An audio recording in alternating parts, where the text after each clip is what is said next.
સમાચારોમાં આગળ વાત કરીએ તો કેન્દ્રીય ગૃહમંત્રી અમિત શાહ પ્રયાગરાજ પહોંચ્યા। શાહે જે રીતે પરિવાર સાથે મહાકુંભના દર્શન કરવા માટે તેઓ ત્યાં પહોંચ્યા હતા, સાક્ષી બનવા માટે પહોંચ્યા છે। આસ્થાના મહાકુંભમાં સાક્ષી બન્યા અમિત શાહ, તો તેની સાથે જ અમિત શાહનું સીએમ યોગીએ ભવ્ય સ્વાગત કર્યું હતું અને ત્યારબાદ શાહી સ્નાન પણ કરવામાં આવ્યું। મહાકુંભમાં જે રીતે તેઓ પહોંચ્યા હતા અને આ વચ્ચે તમને જણાવી દઈએ કે આજે પ્રયાગરાજ મહાકુંભમાં અમિત શાહ પહોંચ્યા હતા। ગૃહમંત્રી અમિત શાહ જૂના અખાડાના મહંતને મળ્યા હતા। ગિરિરાજ મહારાજ સાથે તેઓએ મુલાકાત કરી, પ્રસાદ ગ્રહણ કર્યું। મહાકુંભમાં તેઓ ગુરુ શરણાનંદજી મહારાજ અને સાથે જ ગોવિંદ ગિરિજી મહારાજને પણ મળ્યા હતા।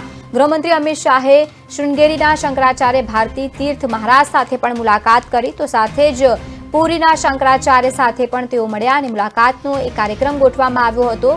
તો તેની સાથે જ દ્વારકાના શંકરાચાર્ય સ્વામી સદાનંદ સરસ્વતી મહારાજ સાથે પણ તેઓ મળ્યા અને આશીર્વાદ લીધા।